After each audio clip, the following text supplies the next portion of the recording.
नमस्कार, मैं कमलेश कबीर आपका एक बार फिर स्वागत करता हूं इस नए एपिसोड में। आज के इस एपिसोड में हम बात करेंगे राजनीतिक भूकंप की। राहुल गांधी पिछले कुछ वर्षों से लगातार आपने देखा होगा संसद में भी और संसद के बाहर भी। संसद के अंदर हमेशा वो भूकंप की बात करते थे और संसद के बाहर आजकल आपने देखा होगा एटम बम, फिर उसके बाद हाइड्रोजन बम। लेकिन इस बार जो बम फोड़ा है कांग्रेस मुख्यालय में, वो फोड़ा है कांग्रेस पार्टी के ही एक पुराने नेता और दिग्गज नेता पी चिदंबरम ने।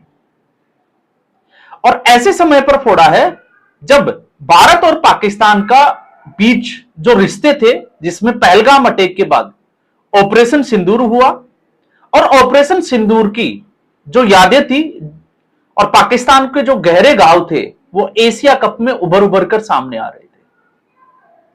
क्योंकि आपने अगर एशिया कप को ध्यान से देखा होगा तो पाकिस्तान के जो क्रिकेटर थे वो हरकतें कर रहे थे जो उनके जहन में आज भी जिंदा है। राफेल का खौफ हो, ब्रह्मोस का हो, या फिर एक के बाद एक जो है वो 11 एयरबेस तबाह हो गए, वो खौफ हो। तो खिलाड़ियों ने अपना फ्रस्ट्रेशन जो है वो मैदान पर उतारने की कोशिश की, लेकिन सूर्य कुमार यादव के जो डिसीजन रहे, कंट्रोवर्शियल तो रहे, लेकिन एक बार फिर जो है पूरी दुनिया में ऑपरेशन सिंदूर को लेकर चर्चाएं तेज है। ऐसी स्थिति में कांग्रेस पार्टी का ही कोई दिग्गज नेता अगर कोई इस तरीके का बयान देता है, तो फिर इससे कांग्रेस पार्टी की जो नीयत है और कांग्रेस पार्टी का जो तरीका है, क्योंकि भारतीय क्रिकेट टीम एशिया कप जीतकर आई है, कांग्रेस पार्टी ने, राहुल गांधी ने, वो विदेशी दौरे पर है, लेकिन जिस तरीके से विजय थेलापति, जिसकी टीवी के एक नई राजनीतिक पार्टी आई है और उस पार्टी में 40 के आसपास लोगों की जो है वो मौत हो गई एक रैली में, उसको लेकर ट्वीट जरूर आया, लेकिन भारतीय क्रिकेट टीम को बधाई नहीं दी। तो फिर कांग्रेस पार्टी का इतिहास क्या है? कांग्रेस पार्टी का इतिहास है जब ऑपरेशन सिंदूर हुआ, पहलगाम हमले के और ऑपरेशन सिंदूर के बीच में अगर आप देखोगे तो आपको कांग्रेस पार्टी के नेताओं का एग्रेशन साफ तौर से दिखाई देगा। लेकिन जब ऑपरेशन सिंदूर हुआ और अगले दिन यह खबर आई कि पाकिस्तान के अलग अलग 9 जगह पर 9 आतंकी ठिकानों पर भारत ने एयर स्ट्राइक की है, जिसमें मसूद अजहर के परिवार के लोग जो है वो खत्म हो गए, उनका खात्मा हो गया। उसके बाद कांग्रेस पार्टी की वो प्रेस कॉन्फ्रेंस याद करिए जिसमें राहुल गांधी और मल्लिकार्जुन खड़गे दोनों मौजूद थे, और जिस तरीके से वो खड़े थे उससे साफ तौर से यह दिखाई दे रहा था कि कहीं ये एयर स्ट्राइक जो है वो कांग्रेस मुख्यालय पे तो नहीं हो गई। जिस दुखी मन से, जिस हाव भाव से वो खड़े थे, आपको उसको जो है वो वापस देखना चाहिए। और जैसे ही भारत और पाकिस्तान के बीच में सीज फायर का ऐलान हुआ, अचानक से कांग्रेस पार्टी की जो बाहें थी वो जिसको कहें कि खिल गई। और उसके बाद में आप देखिए कांग्रेस पार्टी का एक के बाद एक प्रधानमंत्री नरेंद्र मोदी के ऊपर हमला बोलना। लेकिन सच्चाई यह है कि कांग्रेस पार्टी के राज जो है वो कांग्रेस पार्टी के ही नेता बाहर निकाल रहे हैं, और यह तब से शुरू हुआ है जब से कांग्रेस पार्टी नहीं रहकर राहुल गांधी कांग्रेस पार्टी बन गई है 2004 के बाद में।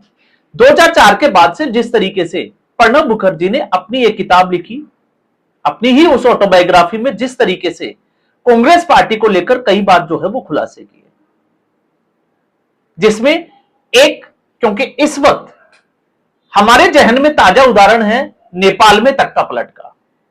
तो एक समय था जब नेपाल 1950 में, 1951 में, जब नेपाल के राजा विदेश के दौरे पर थे और भारत वापस लौटकर वो नेपाल में भारत को एक ऑफर दिया था पंडित जवाहरलाल नेहरू को कि नेपाल को भारत में मिला लिया जाए और नेपाल को राज्य बना दिया जाए। लेकिन जवाहरलाल नेहरू ने इनकार कर दिया। अब यह बात जो है वो मैं नहीं कर रहा, ये राष्ट्रपति प्रणब मुखर्जी, उन्होंने अपनी किताब में रख दी।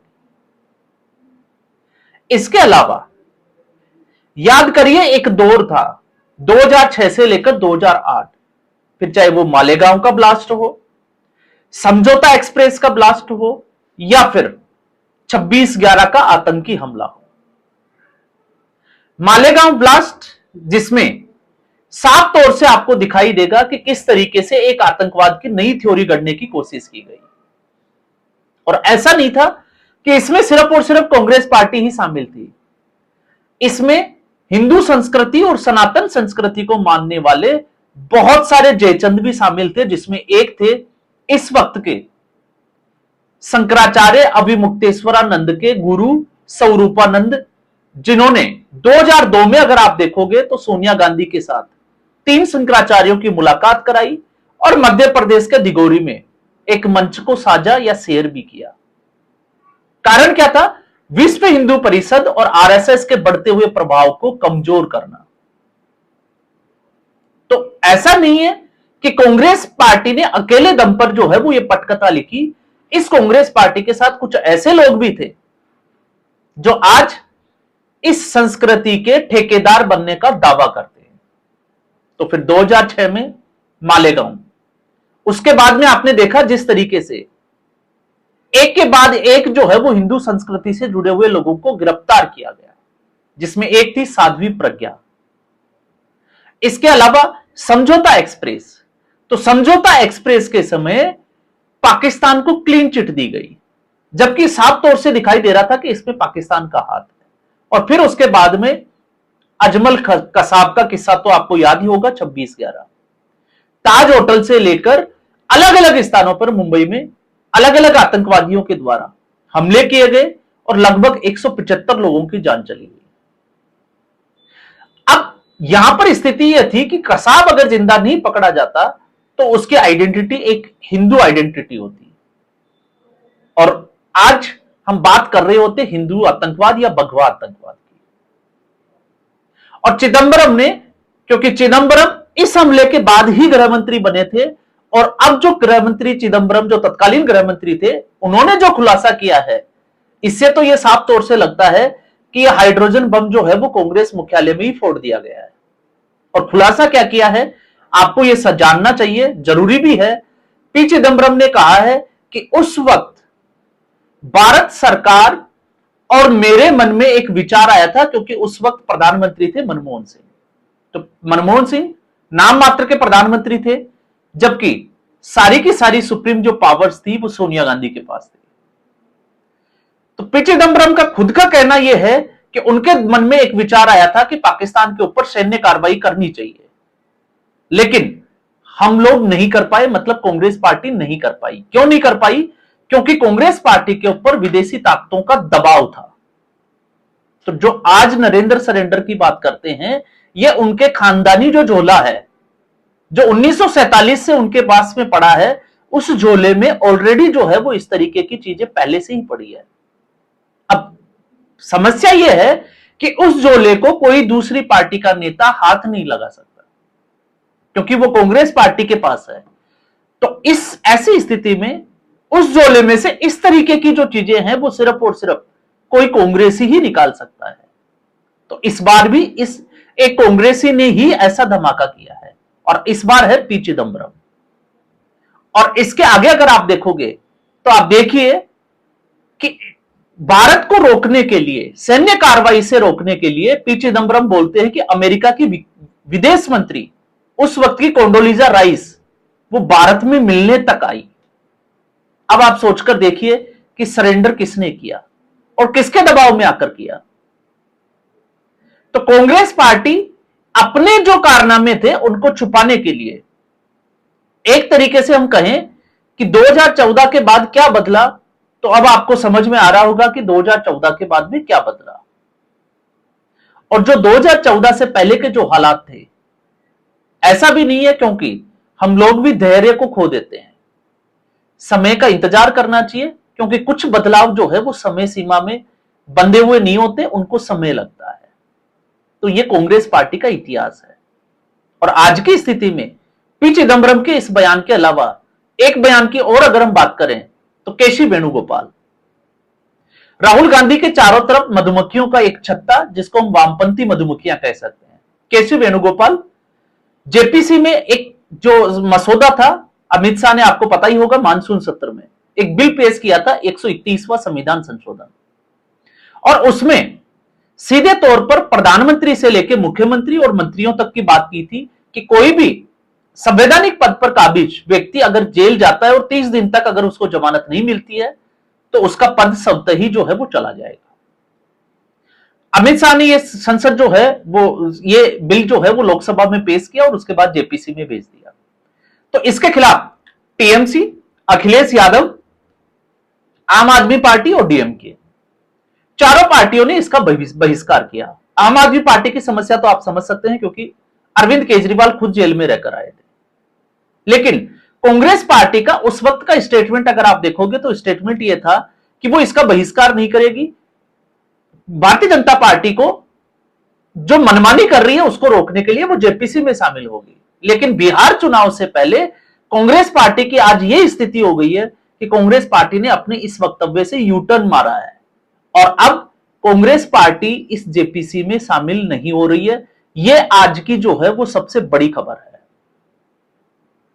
तो कांग्रेस पार्टी का इतिहास 1947 से अब तक जब जब हमने बात की तो कांग्रेस पार्टी के इतिहास में बहुत सारी ऐसी चीजें निकल कर आती है जो बड़ी विवादास्पद है। और जब विवादास्पद है तो कांग्रेस पार्टी को यह लगता है कि कहीं ऐसा नहीं हो कि उनके जो पहले के जो पुराने गड्ढे हैं वो वापस जो है वो बाहर आना शुरू हो जाए। और कांग्रेस पार्टी की हालात भी यही है। कांग्रेस पार्टी अपने कुकर्मों को ढकने के लिए जो उन्होंने कारनामे किए थे उस वजह से जो है वो एक तरीके से आप देखोगे तो इस मौजूदा समय में प्रधानमंत्री नरेंद्र मोदी को घेरने में ज्यादा जोर लगाती है। अपना विजन क्या है उसके बजाय अब आप देखिए इसके उलट स्थिति, यह हमने बात की थी। और उसी वक्त अगर आप देखोगे तो बराक ओबामा जो तत्कालीन राष्ट्रपति थे उन्होंने भी अपनी एक ऑटोबायोग्राफी लिखी थी, उसमें भी इसका जिक्र किया था। अब अगर आज की स्थिति में देखते हैं तो भारत सरकार जिस तरीके से पहले से ही कह चुकी है कि अमेरिका ने जो है वो सीज फायर के लिए बात नहीं की क्योंकि इनकार कर दिया था, लेकिन कांग्रेस पार्टी है कि वो मानने के लिए तैयार ही नहीं है। उसके बाद में पाकिस्तान के एक मंत्री ने खुद ने खुलासा कर दिया कि भारत जो है वो तीसरे किसी भी देश की मध्यस्थता को स्वीकार नहीं करता है। तो इससे साफ जाहिर होता है कि पाकिस्तान के डीजीएमओ ने भारत के डीजीएमओ से जो है वो बात की और उसके बाद सीज फायर हुआ। और आप सोचकर देखिए अगर भारत अमेरिका की ही बात मानता तो आज फील्ड मार्शल मुनीर और शहबाज शरीफ क्या ट्रंप के पास लगातार जो है वो मेरे ख्याल से इस ऑपरेशन सिंदूर के बाद तीसरी बार मिल चुके हैं। और यह जरूरत क्यों पड़ी? और आप देखोगे उस वक्त भी अमेरिका को भारत पर दबाव बनाने की जरूरत क्यों पड़ी? मुझे लगता है कि यह इस बात को समझना सबसे ज्यादा जरूरी है कि आखिर अमेरिका का पाकिस्तान को लेकर कौन सा जो है वो स्वार्थ निहित है। तो उसमें आपको मिलेगा नूर खान एयरबेस जिस पर आज भी अमेरिका का कब्जा है। अमेरिका ने अपने जो है वो परमाणु हथियार रखे हुए हैं। अमेरिका ने एशिया में जो है वो अपना दबदबा बनाए रखने के लिए इस एयरबेस पर बहुत सारी अपनी फौज की एक्टिविटीज को जो है वो सुचारू रखा है, जहां पर पाकिस्तान के फौजी अधिकारियों को भी जाने की अनुमति नहीं है। और इस ऑपरेशन सिंदूर में भी अगर आप देखोगे तो जब नूर खान एयरबेस के ऊपर स्ट्राइक हुई उसके बाद अचानक से, क्योंकि उससे पहले आप जेडी विंस के जो है वो आप स्टेटमेंट देख लीजिए जो उपराष्ट्रपति है, या फिर आप जो है वो डोनाल्ड ट्रंप के स्टेटमेंट देख लीजिए, लेकिन नूर खान एयरबेस के ऊपर जैसे ही हमला होता है उसके बाद अमेरिका जो है वो अचानक से बौखला जाता है और पाकिस्तान के साथ खड़ा दिखाई देता है, क्योंकि भारत ने वहां पर उसको चोट पहुंचाई है। और आज भी स्थिति यह है कि 11 एयरबेस में एक भी एयरबेस जो है वो पाकिस्तान अभी तक शुरू नहीं कर पाया है, उसकी मरम्मत नहीं कर पाया है। तो राहुल गांधी के रनवे के ऊपर पी चिदंबरम ने एक गहरा गड्ढा कर दिया है। और यह देखिएगा इस समय में, क्योंकि चर्चा का विषय है सूर्य कुमार यादव, उस वजह से एक बार यह मामला जो है वो फिर सुर्खियों में आ गया और ये अब राजनीतिक विषय जो है वो बहुत बड़े लेवल पर बनने वाला है। तो इस एपिसोड में फिलहाल के लिए इतना ही। उम्मीद करूंगा वीडियो एपिसोड आपको पसंद आया होगा। वीडियो को लाइक करें, शेयर करें, चैनल जरूर सब्सक्राइब करें। धन्यवाद।